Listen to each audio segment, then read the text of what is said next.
A new Japanese deli opens in the Heights and immediately draws a crowd. Arlingtonians weigh in on this week's one-of-a-kind inauguration. That and more on ACMi News.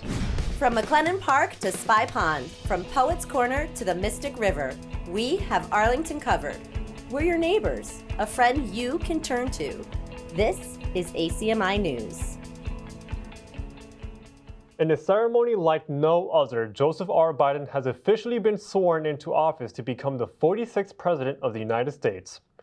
From the very first inaugural ceremony in 1789, setting up the tradition that all U.S. presidents have followed since, to the first broadcast inauguration of Calvin Coolidge in 1925.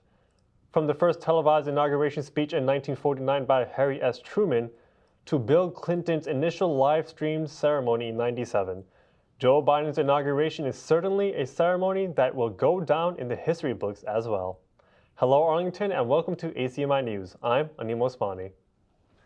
Wednesday, January 20th was singular in many ways. Tens of thousands could not attend due to the ongoing pandemic, and it was a much smaller crowd than usual who were present for the socially distant ceremony. Thousands of National Guard troops were in attendance along with the youngest poet laureate to deliver a speech at a presidential inauguration.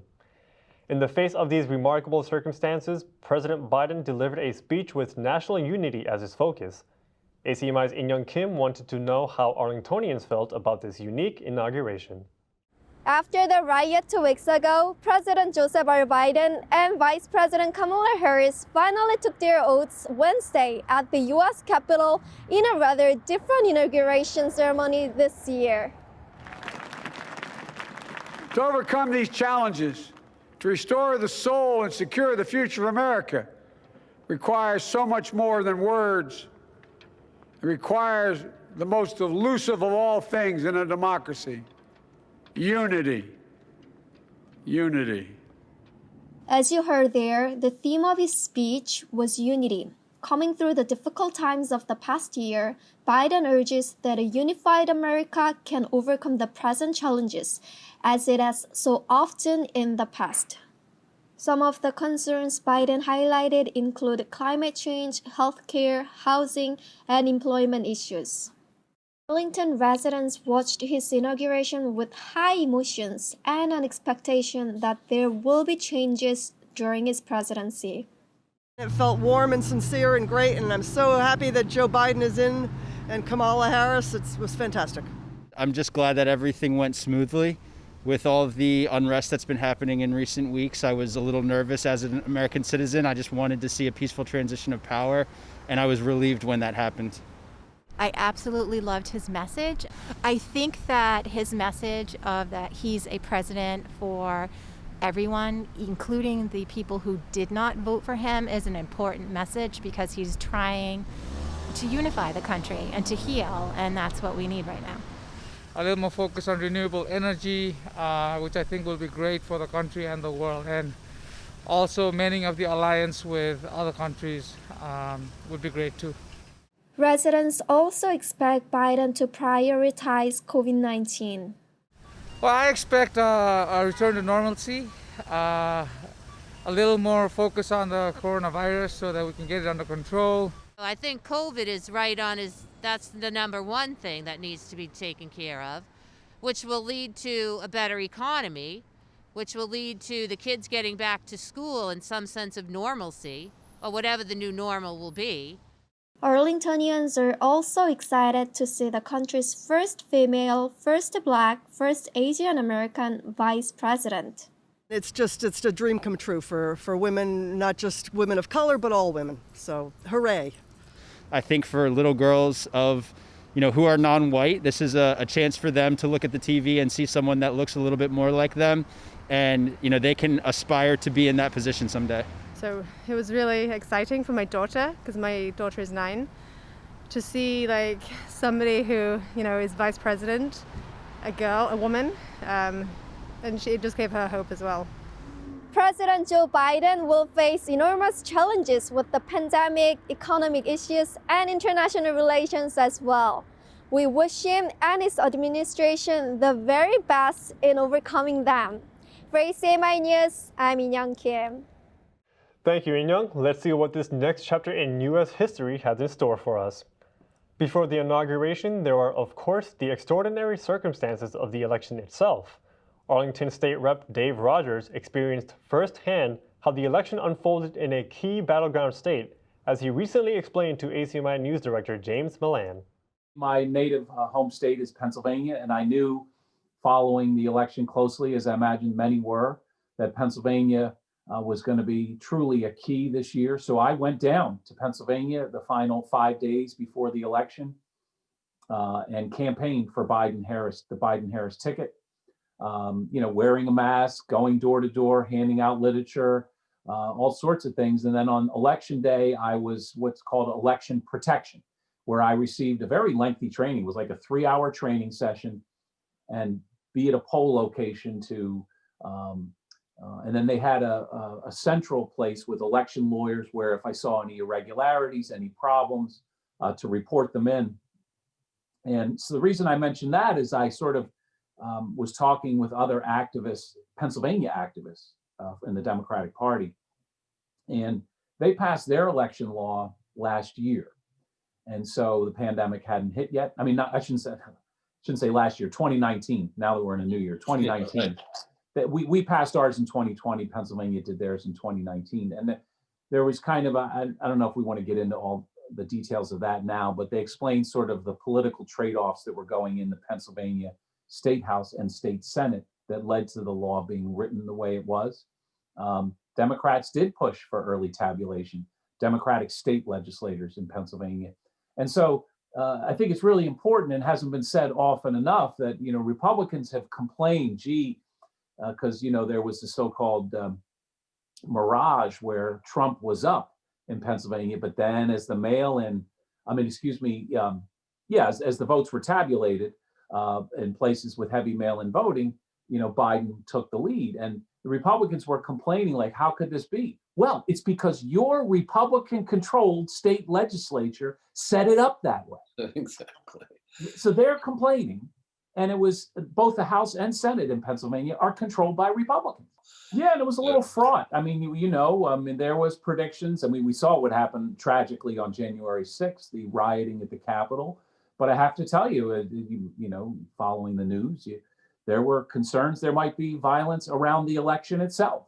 And going to a swing state like Pennsylvania, where James Carville once described as Philadelphia on one end, Pittsburgh on the other, and Alabama in between. And they have a lot of militia groups. And to be honest, doing election protection work down there caused me, I wasn't too worried about it, but it gave me a little pause. But in the end, certainly Pennsylvania was a front line, an absolute front line for this particular election, both in terms of, its decisive impact on that election, but also just what you've just describing, the fraught situation that we were all aware of leading into the election, and obviously on the other side of it as well. So just really interesting to get your perspective as somebody who is right there. Yes, happy to play my part. And obviously we got a big win, and happy to see my original home state of Pennsylvania come through.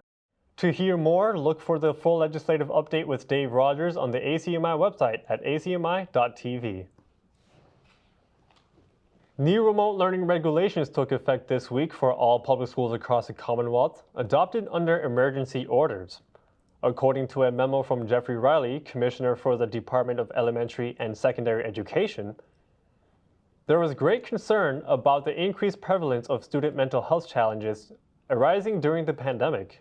He noted a CDC report that shows hospital visits for mental health-related emergencies for children aged 5 to 11 and 12 to 17 increased by approximately 24% and 31% respectively since April 2020. These new remote learning regulations aim to mitigate the issues surrounding mental health. The new regulations require all districts under the hybrid model to provide at least 35 hours of live instruction over a 10-day school period, and to ensure that students have the opportunity to interact with school teachers each day. Arlington Public Schools is under the hybrid model of learning, so those will be the changes that we'll be seeing. In another scope of things, the Arlington Council on Aging received an $11,860 grant from the Leahy Hospital and Medical Center. The grant helps provide free curb-to-curb transportation to in-person medical appointments for underserved senior populations in Arlington. Isabel Litterst spoke with Director Christine Shaw more about the grant. Thank you for joining me today. Christine Shaw, you are the Director of the Council on Aging in Arlington. Correct, yes. And I'd like to ask you a few questions about this grant that the council has received for medical trips for underserved seniors. You know, our partners in the community is Leahy Hospital and Medical Center in Burlington, and they're the ones that gave us this grant. We applied for it, and it was to cover the cost of medical trips for people over the age of 60 in Arlington that otherwise wouldn't be able to afford it. We're really lucky here in Arlington in the Council on Aging. We have a huge transportation program that takes people over the age of 60 in Arlington where they need to go. Most of those rides are to medical appointments, either in Arlington or outside. We have a huge demand for transportation. It's something that we find is one of the biggest needs for people over age 60. They want to stay independent. They don't necessarily want to lean on people for rides. Before the pandemic started, we had a robust volunteer driving program, and we would have volunteer drivers take people to their medical appointments in their own cars. It's a great program, and we're excited to get it back up and running once people can be in the same car again from two different households. A lot of our volunteer drivers were high risk for various reasons and unable to drive people during this time. That program has left a big gap of need in Arlington for people that need to get to medical appointments. So we have been partnering with local taxi companies and Uber to get people to the appointments. And of course that comes with a cost, but this grant fortunately helps pay for that, which is great. So how much is this grant for? The grant is about $11,000. It's a little over that. And it mostly will cover the cost of taxi and Uber trips for people to go outside of Arlington to medical appointments. So this grant covers about, I think it's about a year of service for these free rides. We have a relationship with the local taxi company that remained open and made sure that they followed all of the safety protocols put in place by our local Board of Health, such as having the driver and the passenger wear a mask the entire ride, having the window down if the passenger would like the entire ride, and just, making sure that social distance is taking place for the entire ride. I foresee this grant being extremely helpful in, getting some people to try out our van and our taxi service. We do recognize that there are times that people have needed to get out and they'll continue to need to get out to these appointments. So we're happy to have this option so that they don't have to pay for transportation and can safely get where they need to go. I'm so happy that you guys have been the recipients of this grant and that you can continue to do the great work you're doing. So Christine, thank you so much for speaking with me. I know the Arlington community will really appreciate this outreach. Arlington Heights welcomes a new store as Maruichi Japanese Food and Deli held its grand opening on January 17th. This is Maruichi's second store to open after Brookline and offers a variety of Japanese products that will appeal to the extensive Asian community in Arlington and surrounding areas, and of course, any Arlingtonian interested in Japanese cuisine. So we have something that's for everybody, something that's accessible for people who are looking for that intro to Japanese culture, as well as things that you wouldn't otherwise be able to find outside of Japan. This store offers familiar products such as Kikkoman shoyu soy sauce and artisanal products which usually would be harder to find anywhere else, such as fish that are local to Japan, but now is local to Arlington. From popular snacks and meat cuts such as Wagyu, the highest quality of beef in the world, to skincare products and other accessories, this store reflects a broad cross-section of Japanese culture, and the staff is more than eager to teach whatever there is to know about. One of our most important goals is kind of this education aspect for the food we're selling. We have a lot of really great products, and we want people to be comfortable and confident, even if they don't know what it is, to be able to ask questions about what is this? How do I cook with it?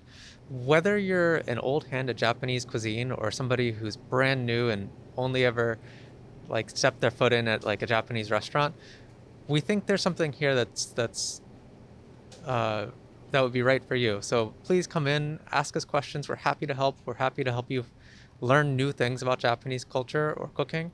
And we're always happy to help you find ingredients. If you don't see it here, we can certainly try and source it too. With all the authentic ingredients and products available, it's now easier than ever to dive into Japanese cuisine at home. However, if there is one cultural aspect Maruichi wants to take in, beyond its unique taste offerings, is omotenashi, Japanese hospitality that is a hallmark of their society. Every service comes from the bottom of the heart, including concern for public health and safety amidst the global pandemic. Here at our store, we have sanitizer at all the entrances and exits. We have sanitizer at the cash register stations as well. All our guests and our workers are required to wear masks when they're in here. We have plastic protector screens in front of our cashiers. We have one-way aisles, which you'll see marked on the floor. We have capacity limits, so as soon as we reach our limit, we'll start holding a line outside of the front door. We also are going to do one-way entrance and one-way exit. So entrance is going to be from the front of the store where you see our new sign, and exit will only be from the back of the store, just to help minimize contact. Maruichi Food and Deli is open 7 days a week from 10 a.m. to 7 p.m. For more information, you can visit their Facebook page at Maruichi Brookline. We have all your Arlington High School action. Let's turn it over to our youth crew for the latest Ponderscope and sports update. Welcome to the Ponderscope, your Arlington High School news, updates, and more. Make sure to get involved in this year's literary magazine. Acceptable submissions include poetry, short stories, photography, digital art, and 2D and 3D art. All non-digital artwork should be submitted as a well-lit photo of the piece. Students may submit as many pieces as they would like to ahsimagine@gmail.com. The deadline for all submissions is Tuesday, January 26th. If you have any questions, please contact seniors Emma Davison and Tessa Irby. The AHS Anti-Racism Working Group is sponsoring the annual Embracing Our Differences competition. Students are invited to submit a digital image of a proposed piece that highlights creating a school culture that celebrates diversity, equity, and inclusion. Submissions are due by February 28th, and winners will be selected by a panel of students and faculty. Winning submissions will then be created into murals on a canvas. To submit your design, you can use the Google form posted on the Daily Post. The Student Council Communications Committee is excited to announce Meme Mondays. Every week, you can send in your original memes to @AHS_Ponders on Instagram to be featured in a post the following Monday. In June, all students will be given the opportunity to vote for the best meme of the year, and its creator will receive a cash prize. That's all we have this week. I'm Sagar Sogi, and this has been the Ponderscope. Now I'll send it over to Nick, who's got this week's sports update. How's it going, everybody, and welcome back to another edition of the ACMi Sports Update. Let's not waste any time as we have a lot of action to talk about this week. Let's start off with the boys varsity basketball squad, who were away last weekend against Lexington, and were able to come out with the win 74-73. They then returned home on Monday to double up on the Minutemen, beating them again by a score of 72-57. There's Nordman again, unable to hit the little bunny inside. Ho's ahead of the pack, and Ho lays it in. Count it!